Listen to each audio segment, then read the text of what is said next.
Good morning. So, how to start a rocket company? How much money do you need? Well, more than me and you and everyone we know combined, most likely. Elon Musk started SpaceX when he sold PayPal for $1.5 billion.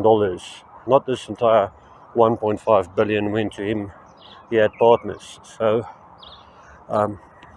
once he sold PayPal, or himself and his partners sold PayPal, they split the money, obviously, and he started SpaceX. And SpaceX was not an easy operation to get off the ground, literally.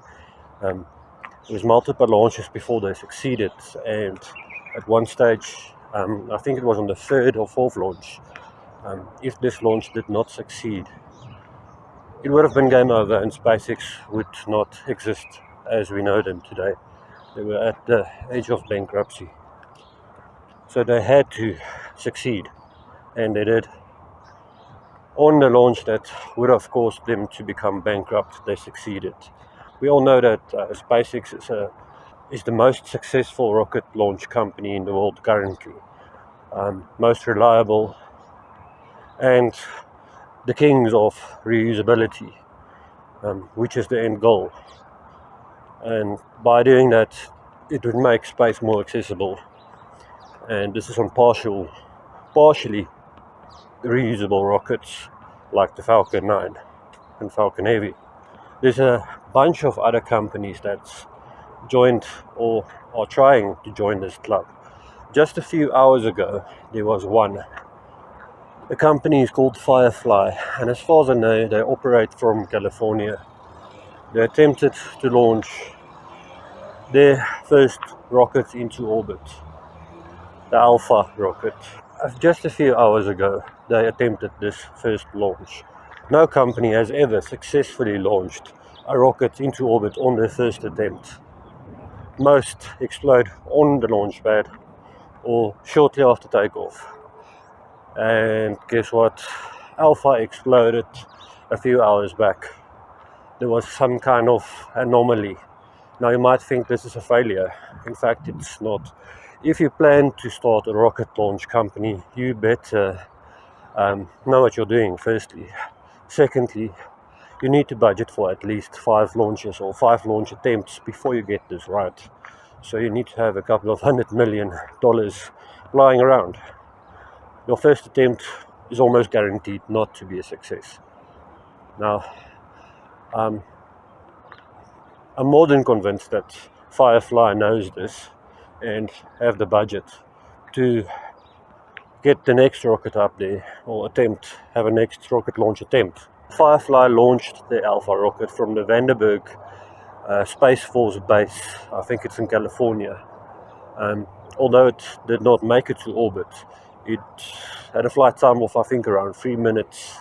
Everyday Astronaut actually covered this launch live, which is quite a rare event if you take into consideration that it was their first launch attempt, and most companies do not allow that or make this possible. One thing that's notable about this is the fact that more and more companies are becoming more and more transparent in regards to their launch attempts. Might be following SpaceX example there in terms of development of rockets and being totally and completely honest and open about it.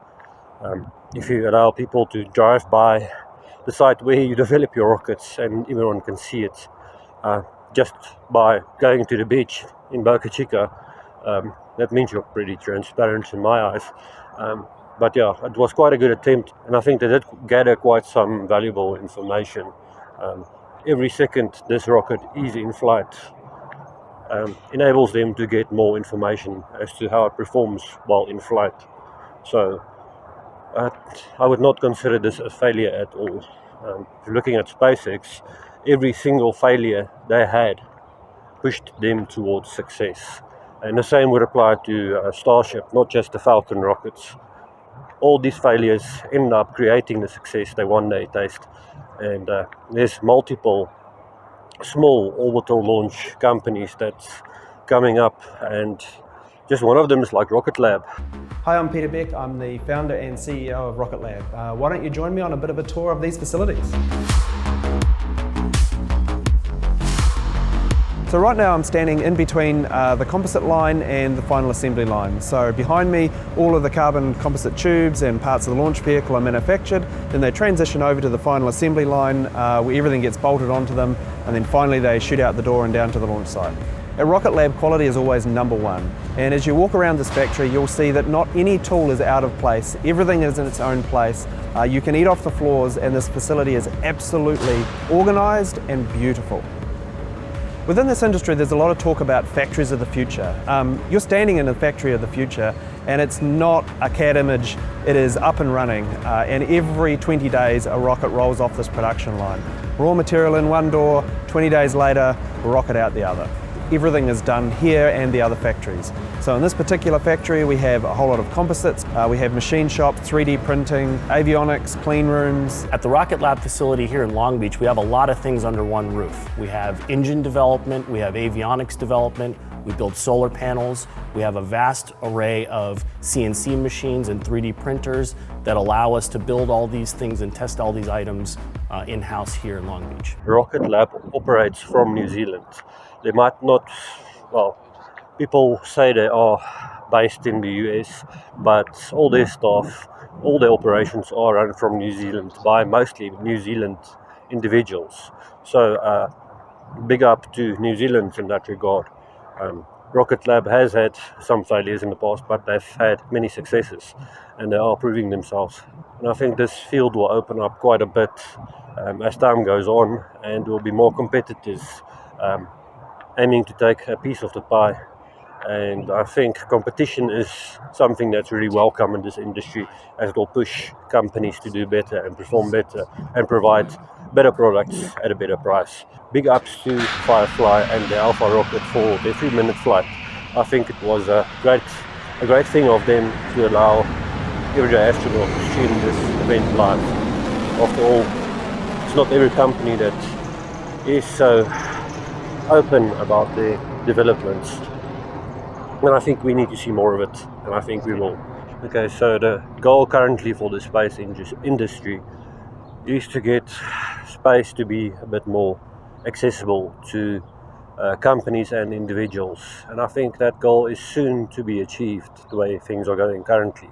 Now for the next goal is creating an environment where it's more comfortable, where you actually have a form of gravity in space, and where radiation is no longer that much of a problem. All these issues, amongst others, needs to be solved before we can endeavor to really explore the stars in our solar system and planets like Mars. The Inspiration 4 mission is one of the big next launches coming up. That's in about a bit less than 3 weeks' time. The Inspiration 4 mission is for civilians that had some training in regards to space flight and zero gravity and so on. And they are launching on a Dragon crew mission.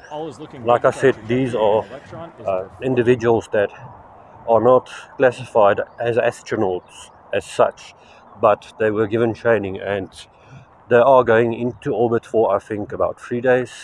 I'm speaking on the correction, but I think it will be about 3-day period, and that's going to be a mission I'm going to try to include in my videos. And keep in mind that Netflix are actually covering this event. I almost want to say live as it happens, and I think the first episode is probably already available on Netflix. I think it's about 4 episodes, so do yourself a favor and check that out on Netflix. The Inspiration 4 mission from SpaceX. This is going to be really an exciting launch and a mission to watch, and I would encourage you to watch it. Yesterday I covered the CRS-23 mission launched on the Falcon rocket.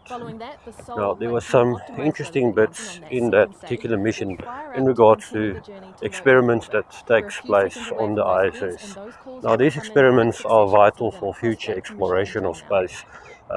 In terms of growing plants and crops in space, and not just to space travel, but it also influences the way we view, the way we raise crops on Earth, and improves the yield that these plants can carry.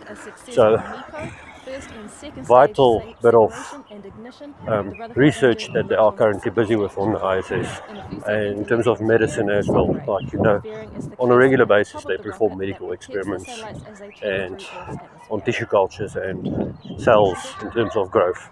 Not much else to say except for congratulations to Firefly for the 3-minute or roughly 3-minute flight that was covered by the everyday astronaut. Feel free to check out the launch. I'll put the link in the description of this video.